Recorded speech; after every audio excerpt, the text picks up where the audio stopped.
dikenal dengan panggilan Mak Risah.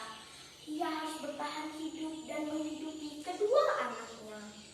Anak pertamanya bernama Long Ijun dan anak keduanya bernama Supiso.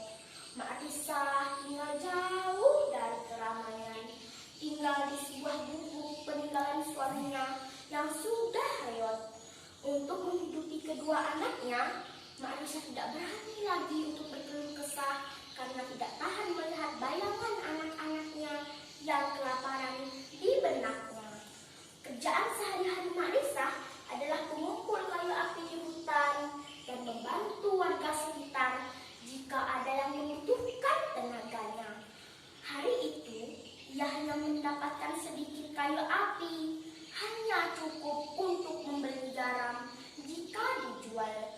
Ia tersenyum dan setelah lelah mencari kayu api di hutan dan menjualnya, Mak Risah pun pulang ke rumah. Hari sudah agak tinggi, Mak Risah pun pergi ke pantai untuk mencari makanan untuk keluarga kecilnya. Setiap sebelum pergi kemanapun, Mak Risah berpesan kepada Long Ijun agar senantiasa menjaga adiknya. Sesampainya di pantai, Mak Risah bergegas mencari ke sana kemari ikan tembakul yang bisa berjalan dengan sirip dari ekornya. Ikan itu hidup di alam seperti katak. Ia memiliki ikan gabus tapi mempunyai mata yang besar menjorok keluar seperti ikan iguana. Orang setempat menyebutnya ikan tembakul untuk berukuran besar dan ikan nengok untuk berukuran kecil. Biasanya hidup di air panjang yang berlumpur.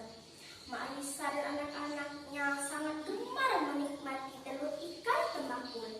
Kebetulan banyak sekali ikan tembakul hari itu, namun hanya sedikit yang bertelur.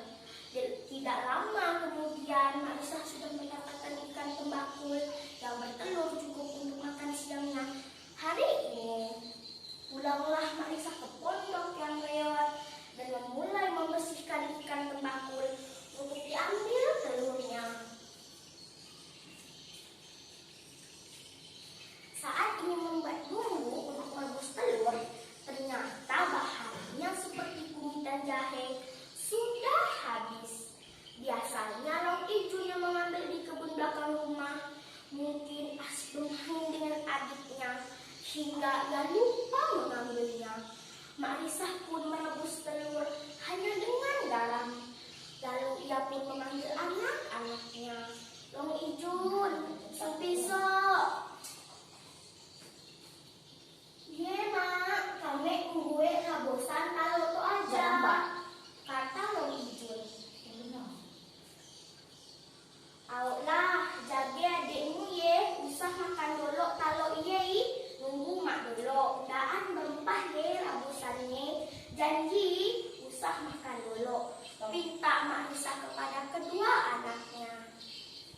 Ye mak, umak bersudahlah, kalak kelamaan kami dah lapar, kata kedua anaknya. Pergilah Mak Risah ke kebun belakang rumahnya untuk mengambil kunyit dan mengambil kayu di dalam hutan. Karena sulit mencari kayu api di hutan, Mak Risah agak lama pulang ke rumah. Tidak lama setelah ibunya pergi, Supiso pun minta makan karena lapar, belum sempat menyusu pada ibunya. Ia meminta dengan kakaknya Long Ijun sambil menangis. Long Ijun ingat pesan dan janji pada ibunya. Sebab telur belum diberi rempah dan ingat akan janjinya. Lagi pula apalah dayanya, ia hanya seorang gadis kecil yang tidak mampu berbuat banyak. Tambahan lagi perutnya sendiri terasa sakit melilit. Long Ijun pun mengambil sebuah piring dan sendok, mengambil telur yang masih direbus di dalam panci. Ia mengambil sedikit untuk adiknya agar adiknya diam. Tak terasa air mengalir rongga mulutnya, ditambah perut keroncongan saat mencium aroma telur yang sudah matang. Bergegaslah Long Ijun mengambil piring dan sendok, mengambil kembali telur di panci.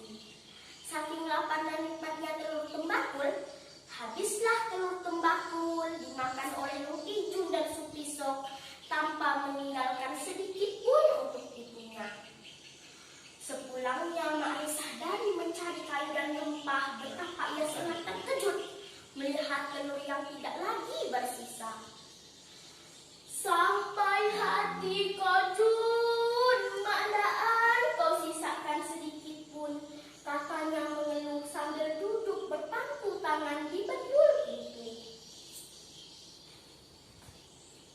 Supisok menangis terus, Mak. Sejak pagi kelaparan susu. Ijun pun juga lapar sekali. Sedari pagi belum merasakan ape-ape, kata Long Ijun. Mak mengiring sepulang mencari kayu dan rempah, kita makan bersama-sama, kata Mak Isa. Long Ijun sedih sekali mendengarkan ucapan ibunya dan tertunduk pilu sambil menangis.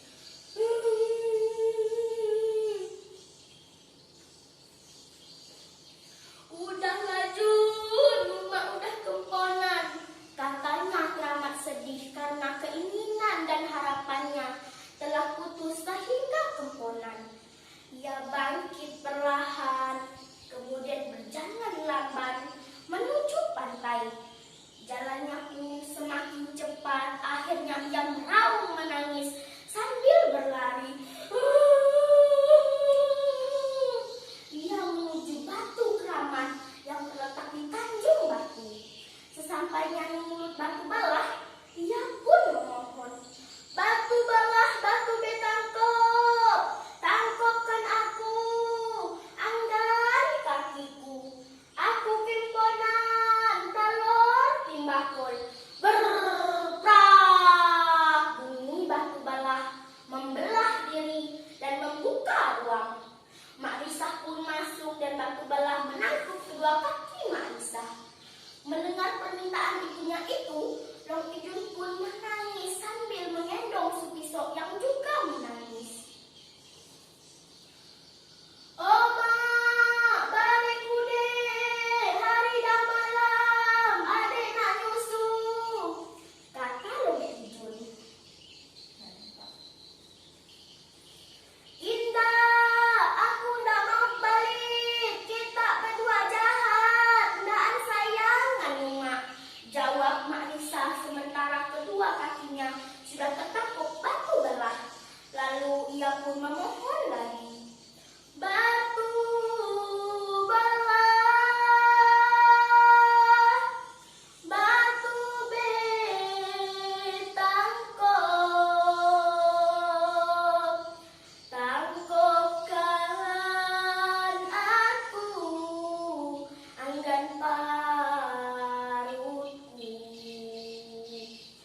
Aku kemponan, talor timbakul." Demikianlah seterusnya sehingga tertangkap bagian perutnya lalu lehernya. Melihat